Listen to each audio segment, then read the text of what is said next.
There we go. All right, so before I introduce today's speaker, which we're extremely happy to have, I just want to share a couple of our next initiatives as the U.S. Society of Ecological Economics.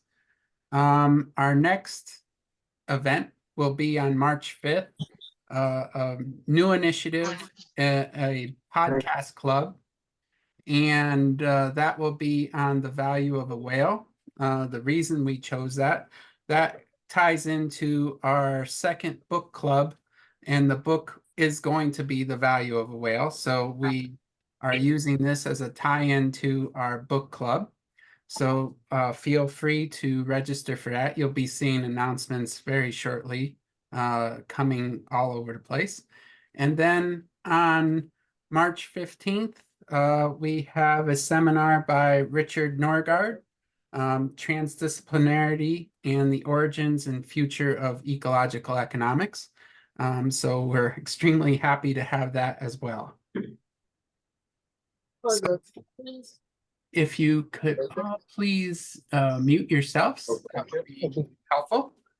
And today's seminar, we're extremely happy and honored to have Inge Røpke from Aalborg University. She's extremely well known in ecological economics. She's widely published on the topic, as well as technology and everyday life, and the interaction between consumption and the environment. She's one of the leading individuals in ecological economics, and in 2014 was the recipient of the Nicholas Georgescu-Roegen Award for Unconventional Thinking. And we are extremely proud and honored to have her today to give us her talk. And with that, I will turn it over to you. Thank you so much. Thank you so much, John, for inviting me. It's a great honor to be here. I'll just find out how to share my screen. Here we are. And then in presentation mode. Yeah. And then, yeah, I should be able to see the screen myself as well.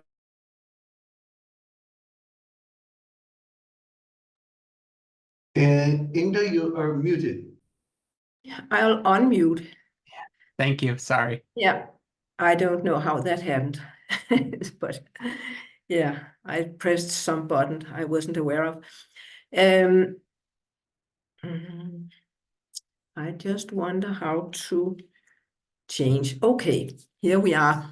When I got the invitation, I could see that your ideas about this series was to have people talking about their specialization.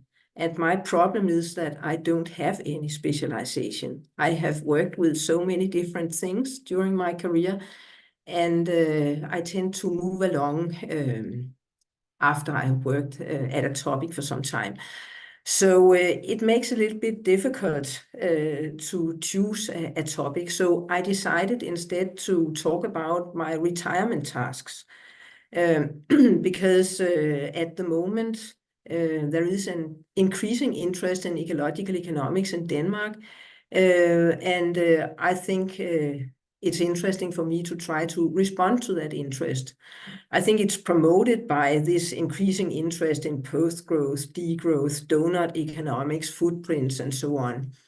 In Danish media, you can often hear this point that if everybody lived like the Danes, we would need 4 planets and so on. So it's actually quite impressive what this concept has achieved. Even mainstream begins to take notice. Just a few weeks ago, the governor at Danmarks Nationalbank, the central bank of Denmark, wrote on LinkedIn, We don't often discuss thermodynamics at Danmarks Nationalbank, but last week we had the pleasure of a brilliant and inspiring lecture by Professor Peter Birch Sørensen from the University of Copenhagen on what mainstream economists can learn from so-called ecological economists. And the interesting thing is, well, of course, first of all, that the central bank actually discusses ecological economics, but Peter Birch Sørensen is also one of the absolutely most influential economists in Denmark. So I think it's interesting to see that even mainstream begins to take an interest in this. So this brings me back to basics, because when I try to talk about ecological economics, I wonder what should the messages be, what are the fundamental ideas of ecological economics, and how do they challenge established understandings in the public debate. So the outline of what I'm going to talk about today is that I'll start with a very brief outline about the basic differences in perspective between ecological economics and mainstream thinking in terms of real resources, energy as fundamental, planetary boundaries, the ethical demand, and so on. But most time I'll spend on the implication challenging the obvious truth in public debate, because I think this is something that is really called for. So first I introduce what's called the performativity approach, and then I give some examples of topical issues. So you should not think of it as an ordinary talk that I would give to a public audience, because there I would explain more the basic differences than I do to this audience. But I would like you to assess this idea of obvious truth in the public debate and how you think about that. So starting out, you see something different depending on the glasses you put on. So if you look at the figure, you can either see the rabbit or the dog, depending on how you sort of look at the figure. And it's a bit the same when you compare mainstream economics and ecological economics, because we think in terms of real resources instead of money with these green striped glasses. Money as such has no value. The amount is only limited by institutions. We have lots of institutions trying to limit the amount of money, but it's man-made and they can be changed. But money is a claim to real resources, and money can thus be used as a means for management. But what we should focus on when we consider how to make sustainability transitions is real resources. That's what we really need to discuss. The fundamental idea of ecological economics is that energy is basic. We have to fulfill the iron law of energy that all species have to fulfill, meaning that we need to acquire more energy than the energy we spend when we try to acquire the energy. And in a human context, we have changed the way we do this over time. So since energy is so fundamental, it should be at the core of economics. And obviously, this is not the case for mainstream economics, but it is for ecological economics. And this means that we look at 3 phases in human energy history, depending on the sorts of energy sources that we have used over these different phases. We started with just using biomass, and then in pre-industrial agriculture, we added water and wind. And during the Industrial Revolution, we added the fossil fuels. And the fossil fuels are really the dramatic change, because we got a very large number of energy slaves that made possible population growth and increasing living standards in parts of the world. And it also changed agriculture completely and industrialized agriculture. When the story about the Industrial Revolution is told, for instance, in school, as I remember it, the story is in a way misleading because it's very much a story about brilliant ideas. So this is James Watt having the brilliant idea of the steam engine, but you should zoom out so you can also see the coal, because brilliant ideas are not enough. You should understand that the Industrial Revolution is a combination of technologies and the fossil fuels. The fossil fuels are great because we have a very high energy quality with a lot of exergy and high energy density, and it's really difficult to find comparable alternatives now where we, due to climate change, have to do that. And we should avoid using biomass for energy purposes because of biodiversity issues and so on. If I talk to economists, I would usually also bring in the idea of Solow's residual and the explanation of that. But at the moment, we are still reliant on fossil fuels. This is a bit old and it has changed a little bit, but not very much. So we are still around about 80% fossil fuels and about 10% biomass that we should really avoid. And then we have some nuclear and some hydro and a little bit of wind and solar. Obviously, wind and solar are increasing dramatically, and the statistics also underestimates the contribution of wind and solar because you can't see how there is a waste of energy when you use coal and oil, for instance. But still, the main point is that the challenge is enormous. So when we now have to replace these fossil fuels, we run into all the other planetary boundaries that are limiting. First of all, the biodiversity issue, but also scarce resources and all the different problems that renewable energy comes with. So obviously we need technological solutions, but miracles are not likely. So the current challenge is that we need a transformation to a new phase in the history about society's metabolism, a new energy basis. And this is much more radical than, for instance, a new phase of capitalism. And we have to do it in a situation with many other environmental challenges and a large global population. And then we also have an ethical demand. If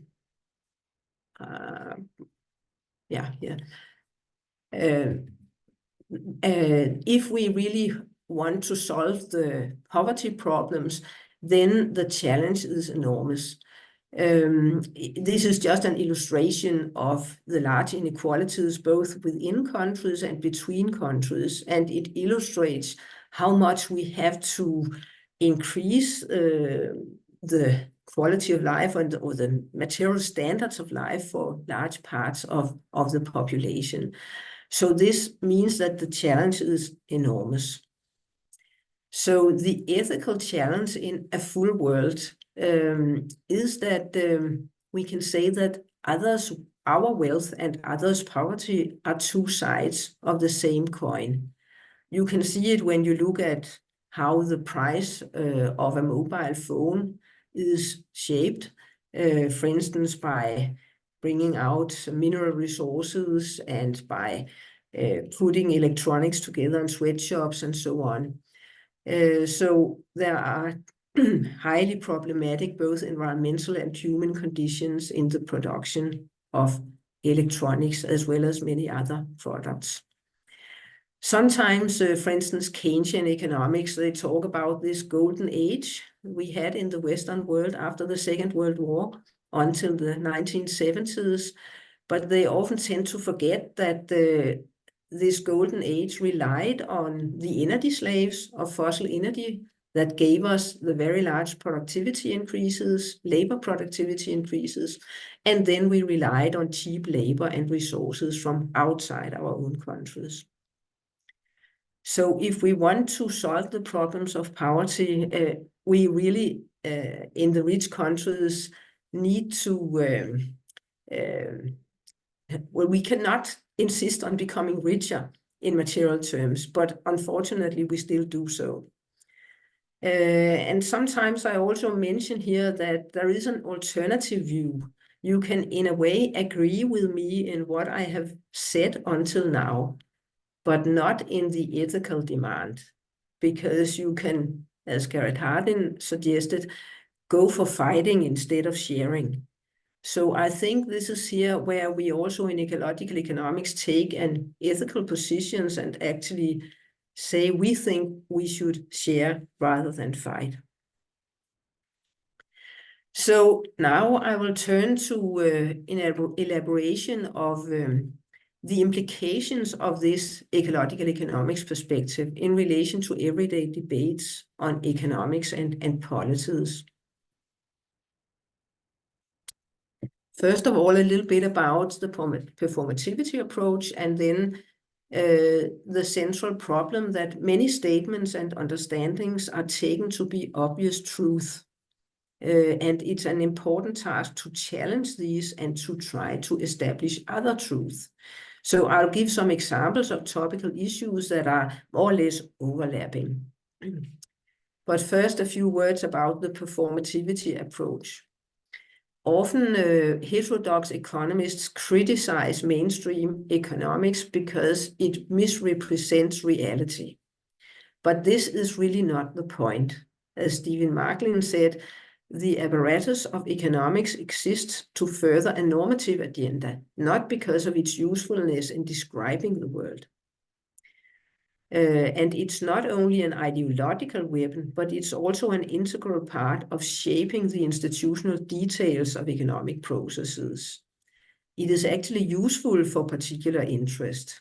As Calong says, economics performs, shapes, and formats the economy rather than observing how it functions. So economics is not a representation of a world that is external to itself. It operates within this world. And a good illustration was the book by Mackenzie, where he studied financial model and called it an engine, not a camera. And now I'll give some examples of truth and alternative truth. In mainstream, we often hear that economists can calculate what is best to do at micro and macro level. We can make cost-benefit analysis and macroeconomic analysis. And the alternative truth is that these analyses, they rely on prices, but prices are not a good measure for value. They are distributional mechanisms, not a result of a value-free process. So there is no such thing as optimality. And now I'll give some argument for this. Market prices, they are based on power and inequality and gender inequality and so on. And current illustration is this atlas of environmental justice conflicts at the commodity frontiers all over the world. It illustrates that both black and green economy can have environmental and human costs. So for instance, when we make calculations in Denmark that demonstrate that it's not so expensive really to carry out sustainability transitions in a country like Denmark, then we do it by assuming continued success with shifting the costs to others. I think that in contrast to this, we need to emphasize all the time that saving is important. We cannot expect to continue the kind of material lifestyles we have today, and certainly not to increase them. So we should focus on savings and not only on technological solutions that have many costs elsewhere. So there is no such thing as optimality. All decisions are political. One can say that optimality relies on the idea of a simple means-end rationality, but there is no final end. As John Dewey said already a long time ago, an end may have to be revised in the light of the means. And today we often talk about several rationalities are at play, and they cannot be reduced to money or any other measure, not even energy. So we have to face incommensurability as a basic condition when we have to make choices. And when we do that, the choice of method is decisive. We have this concept of value articulating institutions that emphasize that the way citizens are included influences the answers they give. So you get completely different results depending on whether you ask people, what is your willingness to pay for something, or you ask them to discuss in a group what we should do. And when we make decisions, we should try to inform them by biophysical measures and not just use money terms. It's quite important to popularize some of the biophysical measures so they can be included in the reasoning about sustainability transitions. And one of them is EROI, that I think we could include in the assessment of technologies, and also include how the use of various energy carriers should be put to the right purpose. And I think you can go back to the talk by Mario Giampietro to get much more information about this way of thinking and much more nuances.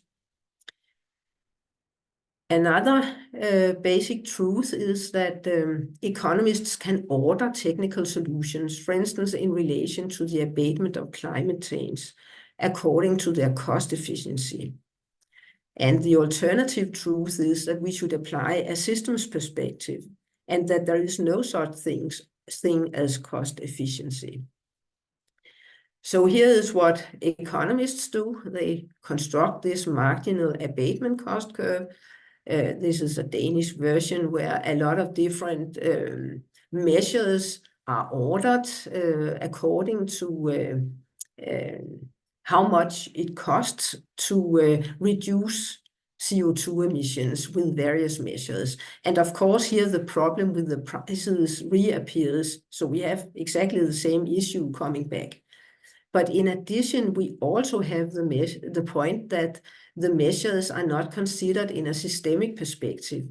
So some of them are interdependent and they cannot really be isolated from each other. So we need to think in terms of systems. And here is an example of a systems perspective on food provisioning. I tend to say that in the case of agriculture, everything that can go wrong has gone wrong. So we eat basically fossil fuels. We use food in the car. We have obesity problems.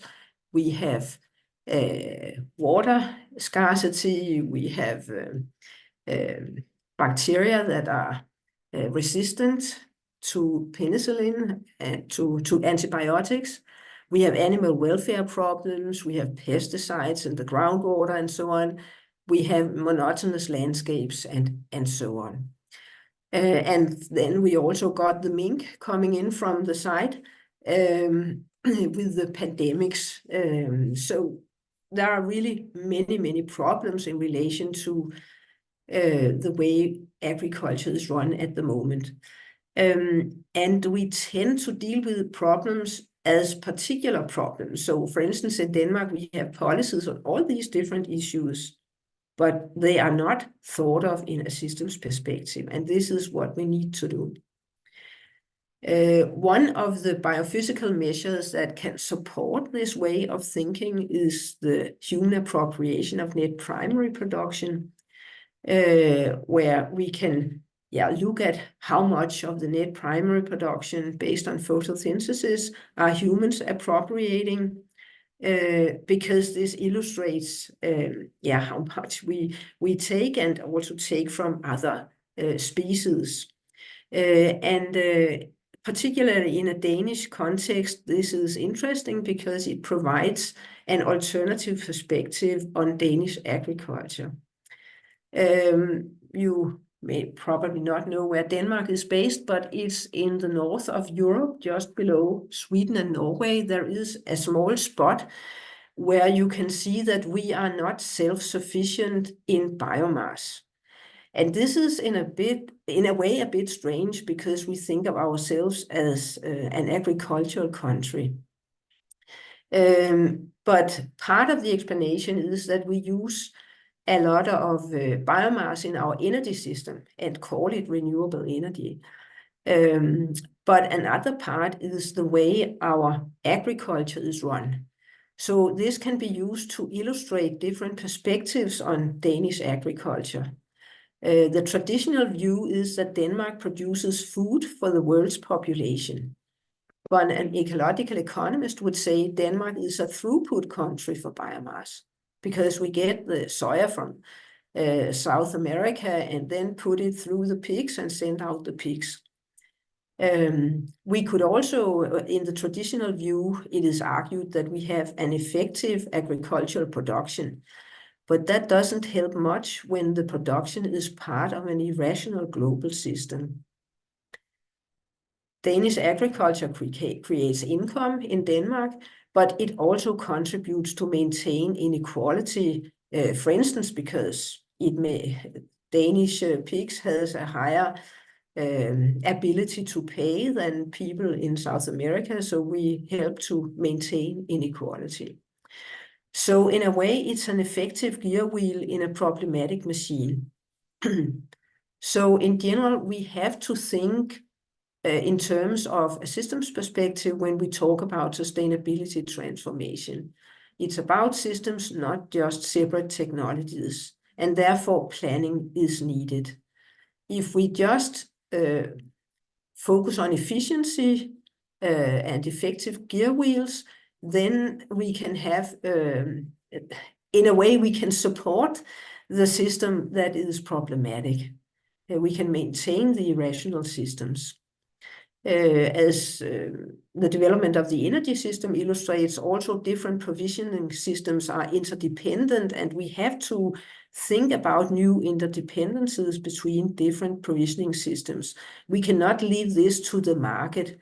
We have to understand that markets are purposefully constructed, and we should be aware of how we construct them so that we can achieve the goals we have. So, next truth. The public sector does not have enough money to ensure both welfare and sustainability investments. We have to choose between welfare and sustainability. And this traditional idea is related to the monetary focus, because there is this idea that the private sector funds the public sector. And the alternative view is there is never a lack of money, but real resources are scarce. Priorities are needed, but not within the traditional framework. So this is a little bit of repetition here. Very often the question is asked, can we afford sustainability transformations? And then it's often discussed as a question of money. But money is only limited by human-made institutions that can be changed. Money is not a resource, but it serves as a claim on real resources, so they can be used for management. The biophysical limitations are severe, so the real resources, the area, the minerals, wind, absorption of greenhouse gases, machines, labor power, etc., they are limited. But we should think as Keynes did when he said that anything we can do, we can afford. It's just a matter of management. So we should use the real resources in a sustainable way. And here are just some examples. We should have some transition investments in renewable energy, public transport, etc. Change structures so that ordinary people's need for energy is reduced. Restore nature by reducing our consumption of meat and other animal products. Also support research and development. And go for much more labor-intensive consumption. We can have public and private labor-intensive consumption, care, health, cleaning, repair, education, culture, and so on. We can support transition in other countries, but we should not use the real resources for luxury consumption or for consumption that might become sustainable in the future. And this is where I have this airplane, because there is this talk about power to X, where we can try to make more sustainable fuels for flying. But this is a future dream. If it actually succeeds one day, we can fly at that time, but not now. And we shouldn't use it, obviously, for fossil supporting infrastructure like airports and motorways and so on. But when we want to use real resources in a sustainable way, it requires intervention from the public sector. And here we run into this idea that there is a trade-off between climate and welfare. And this is unreasonable because we need to have a much broader prioritization. It's very misleading to say that the private sector funds the public sector because everything is interdependent. Obviously, the private sector wouldn't exist without the public sector. And we don't need to prioritize within a given public budget. We may have meet some restrictions in the form of inflation and in form of balance of payments. We don't have that problem at the moment in Denmark, but when I was young, this was the overall problem because we were in a situation like Greece after the financial crisis. And so we have to think about balance of payments. But in general, you can say the good life should be about private limitation and common luxury, and this can only be achieved by taxing the rich, which I'll return to later. Then there is a common understanding these days that the Danish economy is healthy because it's close to full employment, balance of payment surplus, future surplus on public finances is expected, relatively low inflation, and technology will take care of the environment. And on the other hand, my position that the Danish economy undermines future living conditions and that the trust in technology is over-optimistic. This report came out recently, and it's about Denmark's global consumption-based greenhouse gas emissions, and they are very high. So we are very far from fulfilling the justice requirements of the Paris Agreement. In this article that also came out recently, Vogel and Hickel, they look at how would we actually have to behave if we should fulfill just using a just share of the remaining carbon budget. I'll not explain this in detail, but just say that the red line is, the decoupling that we can achieve if we continue as we have succeeded to do since 2013. But the blue line illustrates what we should do if we should take into account some form of justice in relation to the remaining global carbon budget. And obviously, this will be very difficult to achieve with technology alone. But there is great faith in technology and green growth in Denmark. This is an illustration of the net consumption of electricity, expected net consumption looking forward to 2050. And you don't need to understand it in any detail. It's just what it illustrates is that at the bottom we have the classic electricity consumption. This will be doubled by data centers, electric cars, heat pumps, and so on. But this combination will be doubled once more when we add power to X.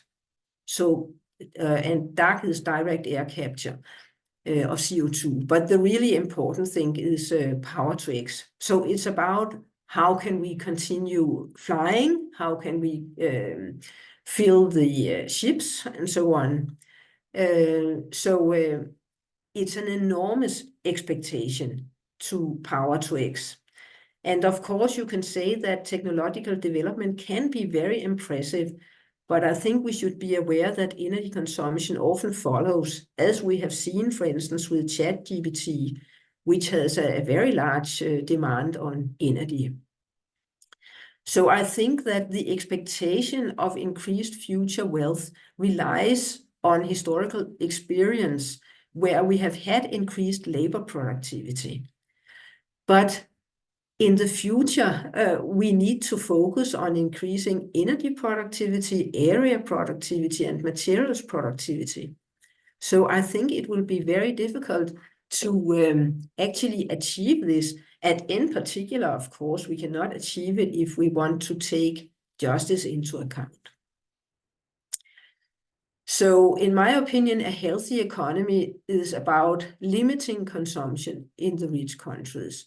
But this relies on a more just internal distribution of burdens and benefits. And in a Danish context, we have just had a number of conflicts regarding, for instance, nurses who feel that they need more recognition. And I certainly agree that they need more recognition relatively, but they don't really need higher wages. Instead, many others should earn less in wages and capital income, because Danish nurses are not at the point of starvation in any way. So it's the problem is in the other end of the scale. So I think it's decisive to combine the green and the red. Helping us to combine the red and green, I think people like Piketty and Gabriel Suchman are very important with their data on inequality and so on, the historical development of inequality, and their suggestions regarding taxes, wealth tax, inheritance tax, progressive income taxes, and so on. And also in the debates on post-growth and degrowth and so on, we are talking about ceilings and floors in terms of wealth and income, restrictions on capital mobility across borders, because otherwise the rich will just move their money. And we need to tax cross-border capital flows, prohibit tax havens, and some public provision of basic services, for instance, universal basic services, job guarantees, and probably some complementarity between top-down policy reforms as the ones mentioned above and bottom-up initiatives related to cooperative movements. And of course, if this is ever going to happen, we need to reach some social tipping points where this can become acceptable for more people. And there is obviously still quite a long way to go here. So I think this is the final truth. Usually it's argued that investments in sustainability depend on making them profitable for the private sector. And the alternative view is that we have to reduce profit expectations. And to do this, we need to regulate finance. The core idea here is to say that ownership is not a productive force, but it forms the basis of appropriation. So again, here, the relationship between money and the real resources, and here the real cake of goods and services. The monetary cake of claims can make demands on the real cake of goods and services. And when the financial sector succeeds, as it did before the financial crisis, in inflating the monetary claims, for instance, through derivatives and so on, they basically serve as a basis for robbing somebody else, because it doesn't increase the real cake. So appropriation can take place without any relationship to provisioning. And obviously you have to do something about that.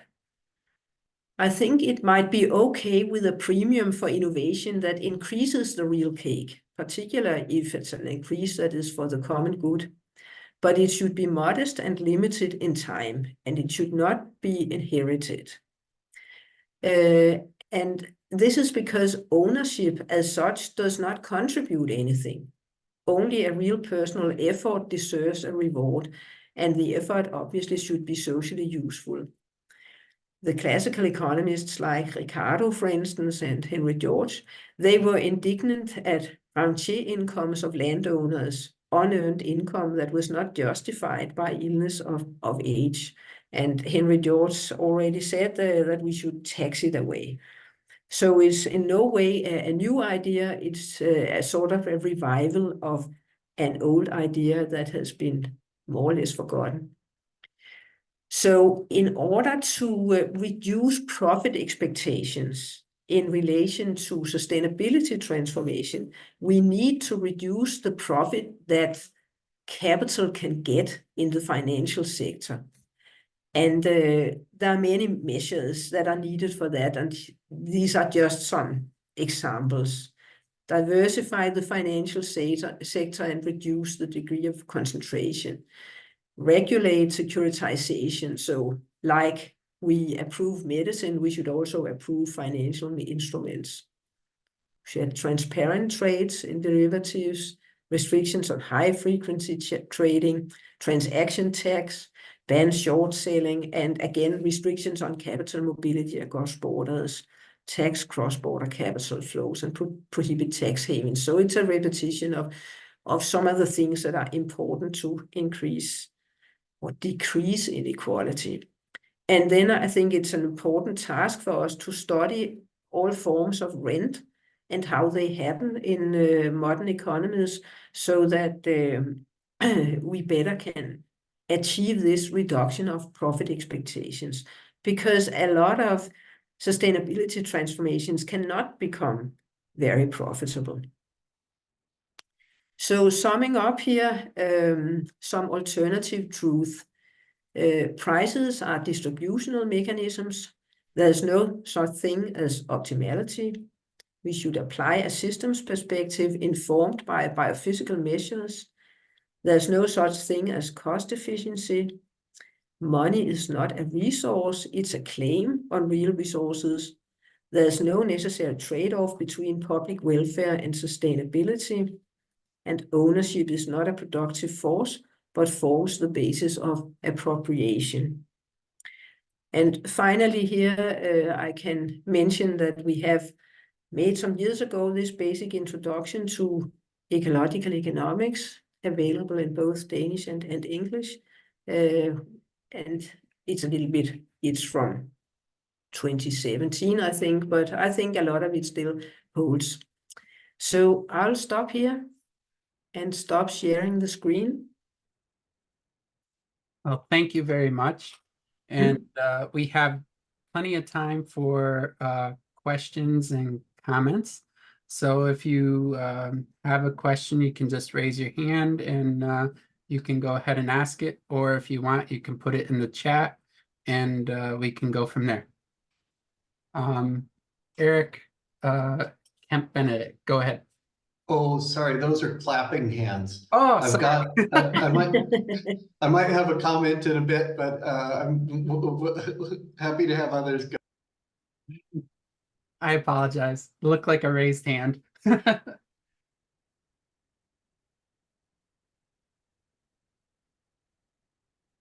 Rigo, go ahead. Hey everyone. Hi Røpke. Great to see you again. I always love your presentations. They're always to the point, and obviously you're preaching to the choir here. But I just wanted to ask you, like, I know you have a lot of hopes for ecological economics, just like many of us do. And I just wanted to ask you about, where do you think the field has gone astray, if you will, and how can we mend some of that as we, for example, we have a lot of initiatives with Rethinking Economics trying to reform curriculum across the United States, where it's so badly needed. We're so far behind, even Europe. So because you have the mainstream neoclassical economics still with this massive hegemony that really spreads and even into heterodox schools such as ecological economics. And the whole point I always saw it was that ecological economics was supposed to prevent get rid of that hegemony and have a paradigm shift based on biophysical foundations. So I don't know, and just want you to tell us some criticisms, if you will. You mean criticisms of ecological economics? Well, in a way, I don't think I'm the right one to that, really. I think that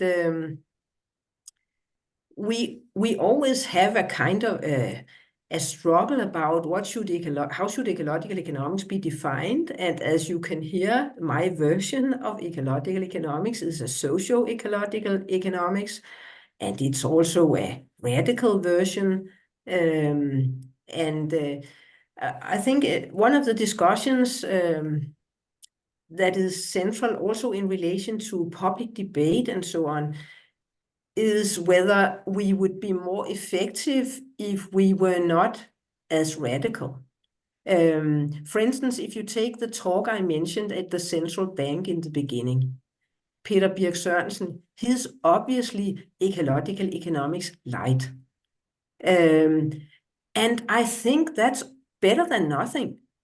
I think it's great that he has seen that there's something to get in ecological economics, and he takes environmental problems much more seriously than he did 10 years ago.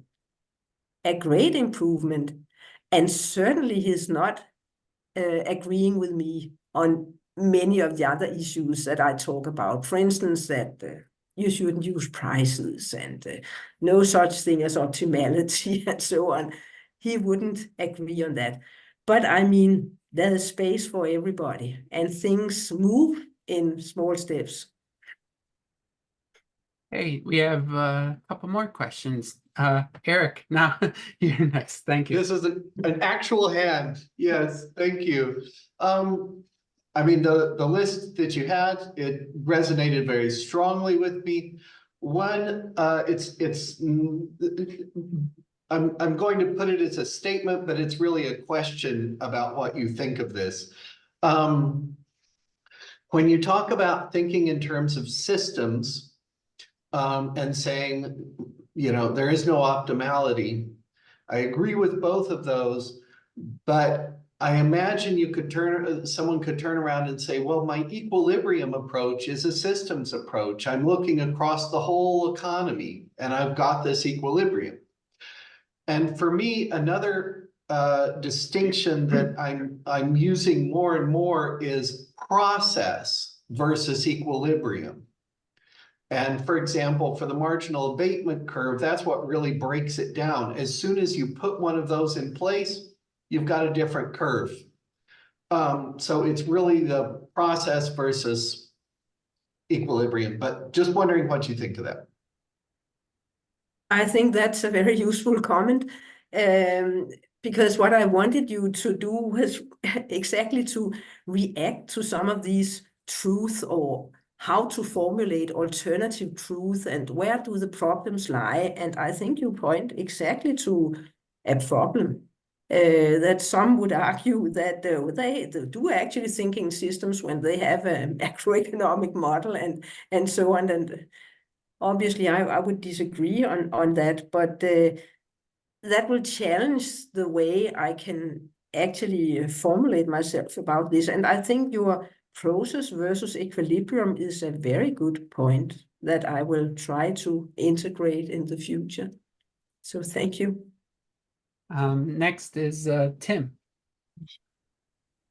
Great. Hi, everyone. Hi, Inge. Thanks Hi. very much. Yeah, nice to see you. Well, thanks very much for a really interesting talk and for bringing a wide range of things together in a very interesting way. I mean, I just wanted to pick up on or suggest ways forward on one issue about the role of money and the sort of claims on real resources. And I've just recently been getting interested in ideas of modern monetary theory, and Josh Farley who's on the call, gave a talk recently in a very interesting series organized by colleagues in Australia.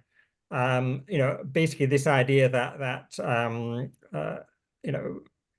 governments that issue their own currency, there's no limit on, there's no actual limit on what those governments can spend, apart from limits of in relation to inflation and real resource use.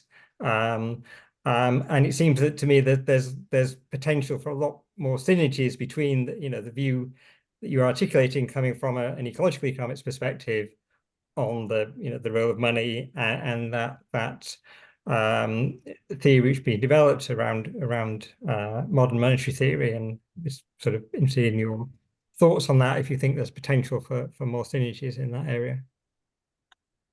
Well, actually, one of my motivations for working with finance few years after the financial crisis was my frustration about full reserve banking, because I thought that was, yeah, too sectaric. I wrote a paper criticizing full reserve banking, and I still think it's far too narrow. What I think we should go for is a change of the balance between public money creation and private money creation. I don't think that we, at the moment, should do away with private money creation completely. I actually think it can be useful. And also, I think that the modern monetary theory is quite an American idea, because you don't have the balance of payment restrictions that we have in Denmark. So even though we have our own currency, we cannot just do whatever we like, because at some point we'll run into balance of payment problems. This is not actual at the moment, but at some point it might be relevant. So I go for a much more complex combination of policies on finance. And the list I put in the talk is just a small number of the things that we need to do, just to exemplify. But I would go for, in a way, more insight in how does the financial system work, and how do we actually attack what's going on. So, yeah. Next is Steve. That's a great segue. Thank you so much. I'm an old guy, but I'm starting a PhD soon. And my focus, because of my background, is on the financial sector. System is a bit different, but sector. And you mentioned it a bit there, and I'm having a bit of trouble finding who to look to read from a kind of ecological economics point of view. So any suggestions on who to read? I've found a few Americans who are more traditional economists who are saying that the financial sector is too big in the context of the United States and things like this, but they're traditional economists. But I can't seem to, if any ideas would be great, would be helpful. Thank you. Yeah, I think then you should write me a mail, because I don't think I can just, yeah, it's some years ago I worked with this. But I do have some suggestions I could send you. And I think there is basically an enormous literature. When I started working on this, the learning curve was like this. And it was so complex, and you had to understand so many things. Yeah, it's not an easy task, but there is there are also some dissertations in ecological economics that you could start with. Next, and hopefully I pronounce this right, is Lisi.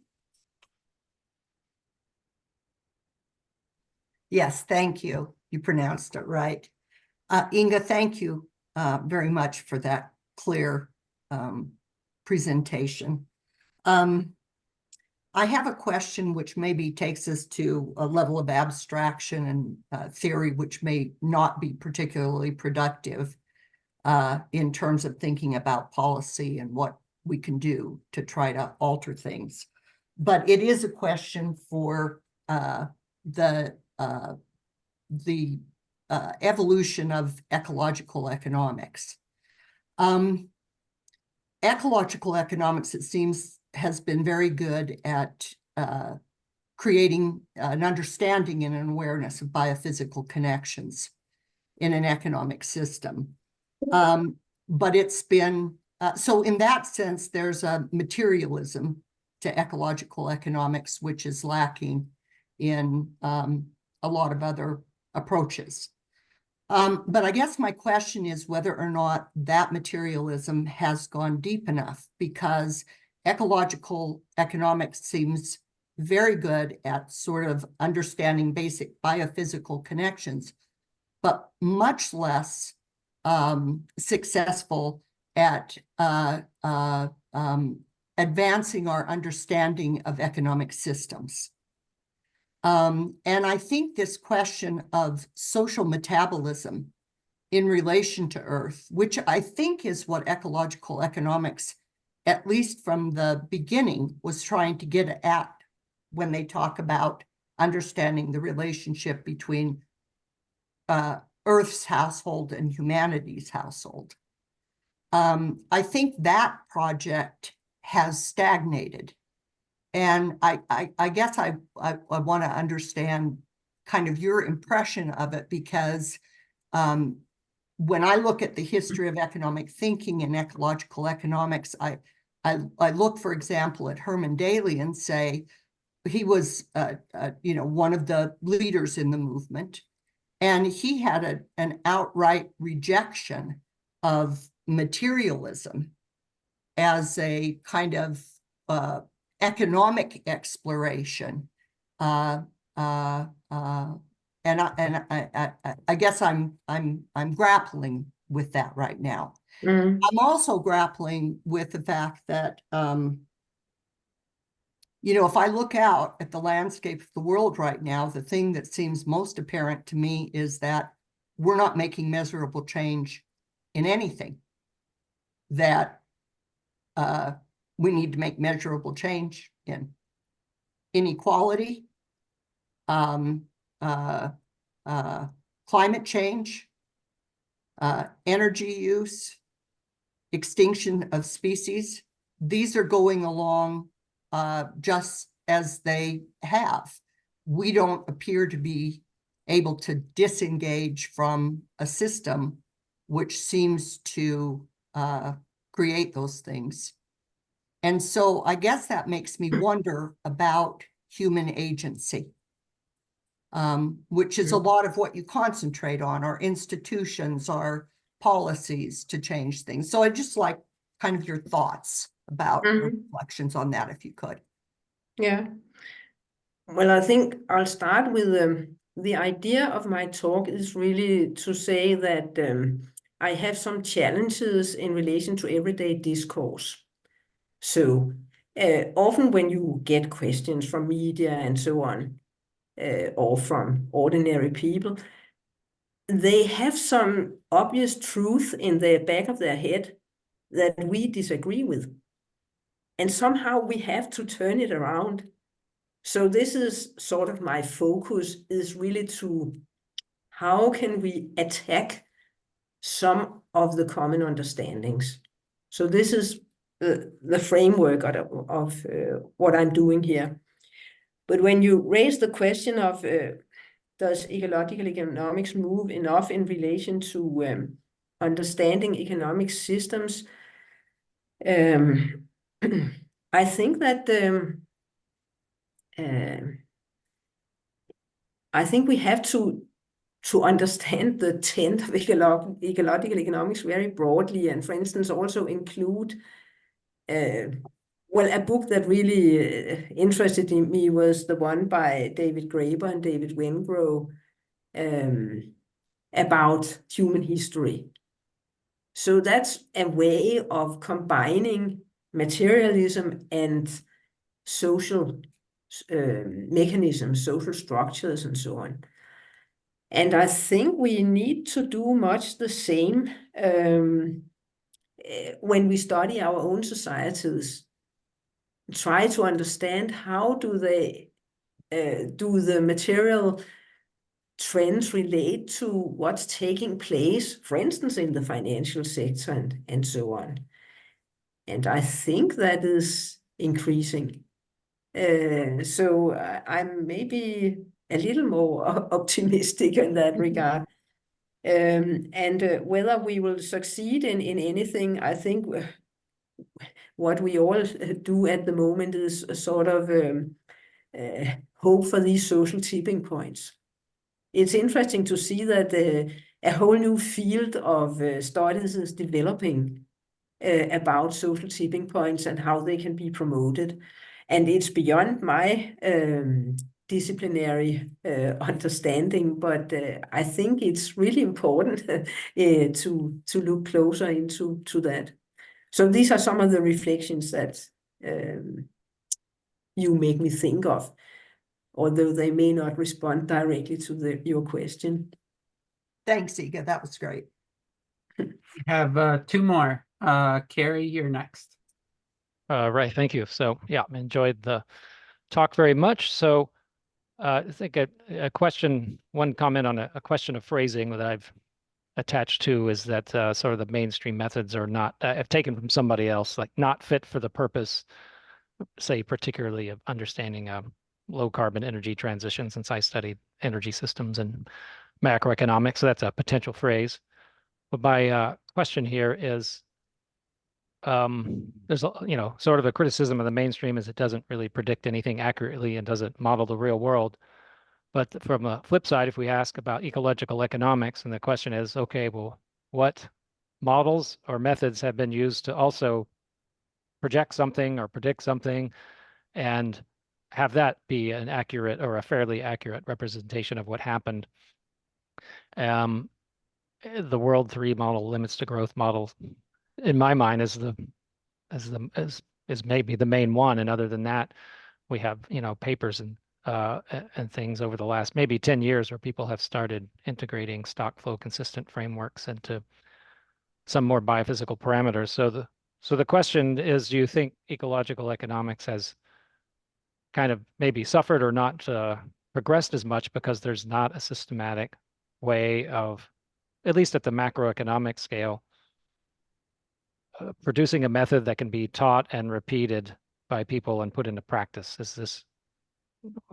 Would you agree or disagree with that statement, or something like that should be a focus of the community going forward? In a way, I think it is actually a focus in the community at the moment, because we have this network of macroeconomics. I don't know whether it's mainly European, but yeah, there is a network with a lot of young people interested in macroeconomic modeling in an ecological economics perspective. But when you asked for have we made any models, then obviously I agree with you that it was also the limits to growth that came into my mind with unfortunately quite accurate scenario. But I think we see a development at the moment in relation to macroeconomic modeling. But I'm not sure that this is really what determines how successful we are. I mean, the growth focus is still so strong. And the idea that we should still continue to increase our material well-being is still so strong. So we can come up with whatever model we can construct, and that will not solve the problem. Well, the reason why I had these slides about combining red and green relates to a critique I have of the Danish left-wing parties, because they are not able to combine their positions on environment with their positions on wages. They struggle for higher wages with no idea of limitations, and they struggle for better environmental policies. And they don't see the disconnect between the two. So it's really challenging to combine the red and the green here, even for people that should be the best to actually do it. So I'm afraid that it's not a lack of developing models that is the problem here, but sure, we should work on that. Right, thanks. I might argue that to address your exact question, do you need a model to address your exact question of the trade-off of wages and environment? That's a good question, but I'll let us move on. Thanks. And our last question will be Josh Farley. Oh, Actually, I would like to say Stuart McBurney has had his hand up. Oh, well, then literally. we'll take, sorry, I didn't see him, but we'll take him after yours. Okay, he had his hand up before mine if he wants to go first. No, you go, Josh. Thank you. And then I'll follow you. Thank you very much. All right, yeah, sure. Thank So, you. yeah, so I loved your presentation, Inge, and you know, you made this comment early on that I strongly approve of, that basic needs should not be left to the market, that they, or you said basic services. I'm actually very interested in basic needs. Just coincidentally, right before this, I was talking to one of my students who's estimating what it would cost to feed everybody a physiologically and ecologically healthy diet. And it would be like 1.2% of our GDP, which would mean accepting our living standards from 5 months ago in that metric. But of course, as you point out, the money is meaningless. If we look at ecological impacts, food is the biggest one. So it'd be a huge, actually, percent of our ecological impacts. But that was just a preface. What I'm really interested in, you know, I actually think in the modern economy, finance is kind of like a basic need. Is there any role for private sector finance? Why do we want to have a sector, especially allowed to create money out of thin air and earn interest off it? And I kind of look at, you know, why shouldn't all finance be through the public sector? Public banking could be municipal, state, national, and serving public needs instead of the profit motive. Just curious. And, you know, I share some of your concerns increasingly about the 100% reserve. And, you know, I'm more in favor of just abolishing the, you know, or maybe not abolishing the financial sector, but creating public banks that are insured, no subsidies for private sector, and just let them disappear because they wouldn't compete. I'm just curious on your views. Well, I agree on public banks, and we should go for more public banks. When I sometimes would think that maybe we should also leave a little space for private banks, I'm thinking in terms of some of the private banks we have at home. For instance, where I have my own money, which is a sort of a green bank. Yeah. And I think that they fund things that the state is not yet ready to fund. So they are sort of a little bit ahead. They have an organization also called something about values-based banking, or a big international organization. I think some of these banks have played quite an important role, so I wouldn't really want them to disappear, at least not at the moment. That would be a response to that. And our last question, I apologize, I didn't see you before. Stuart, go ahead. Thank you. Yes, and thanks, Joshua, for seeing my hand, so to speak. I'd just like to say that the generic title we relate to is ecological economics, which means that the foundational factor in the title is economics. What we're talking about is still economics. And that to me is a problem, because economics is a conceptual construct. However, we are fundamentally an ecological species, and we're part of an ecological world, and ultimately, therefore, our sustainability is ecologically determined. And so what I've sought to do over several decades is to run an ecological analysis of economics concepts. It's economics concepts that to me are flawed. We are mere implementers of them. It's the concepts that we put into practice that require attention. And you mentioned, Inge, that you said, how can we formulate an alternative truth?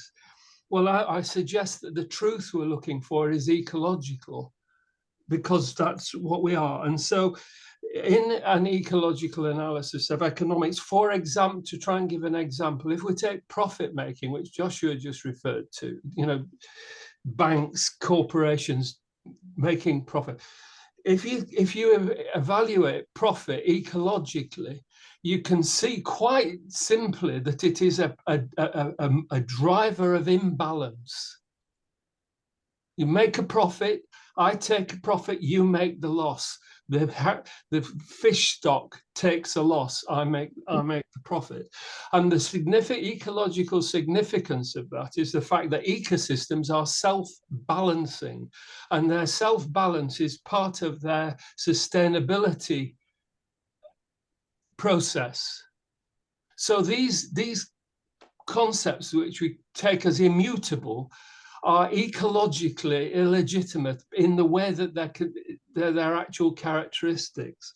And so, and another one would be rate of functioning, economic growth, incessant growth, acceleration, if you like. Ecosystems don't accelerate, they hit an optimal rate. They function at a rate, they don't incessantly accelerate. So to come back to Inge, to formulate an alternative truth, I think it has to be fundamentally ecologically articulated and recognized. And that's what I've tried to do, and I look forward to contributing that in the future. Thank you. Yeah. Thank you very much. I think that's really an interesting perspective, and I don't think I'm very well versed in that. So I'll try to find some of your work and find out what I can learn from that. So thank you for mentioning that. I'll just say in the end here that I struggle to find a translation of a Danish word when I used the word truth. It's not really the right word. I'm looking for something that is something that is obvious to people. And maybe you can help me with finding a better word, because truth is not really the right one. It's as if you could make a noun out of the word of course. Do you have such a noun?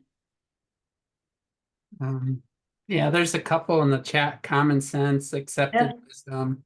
I think those would probably be some of the good ones. Gut or intuitive or instinctual, because we are ecological, so we have those drivers and those sensibilities. We are we don't have them, we are them. When I stand up after this, I'm self-balancing, or my metabolism or anybody's has a certain rate. So we are those things. So we need to refer ourselves to our own ecological functional qualities. They're there in us, and they are available to us. So, thank you. Thank you. So would you like to say any last remarks? Well, basically, I would just like to say that I would like to see the chat afterwards, if that's possible, because I haven't had the chance to read it yet. So if you can provide me with that, I would be happy. I will do so. Thanks. Well, and thank you very much for comments and for inviting me. I enjoyed it very much. No, well, thank you very much. We're very honored, and a very thought-provoking presentation, and we were extremely happy that you were able to do this. And there was a question from Josh Farley, if you would be willing and able to share your PowerPoint slide. Yeah, sure. So, but thank you so much, and we can't thank you enough. So thank you, and thanks to everybody for coming today. Bye. Bye-bye.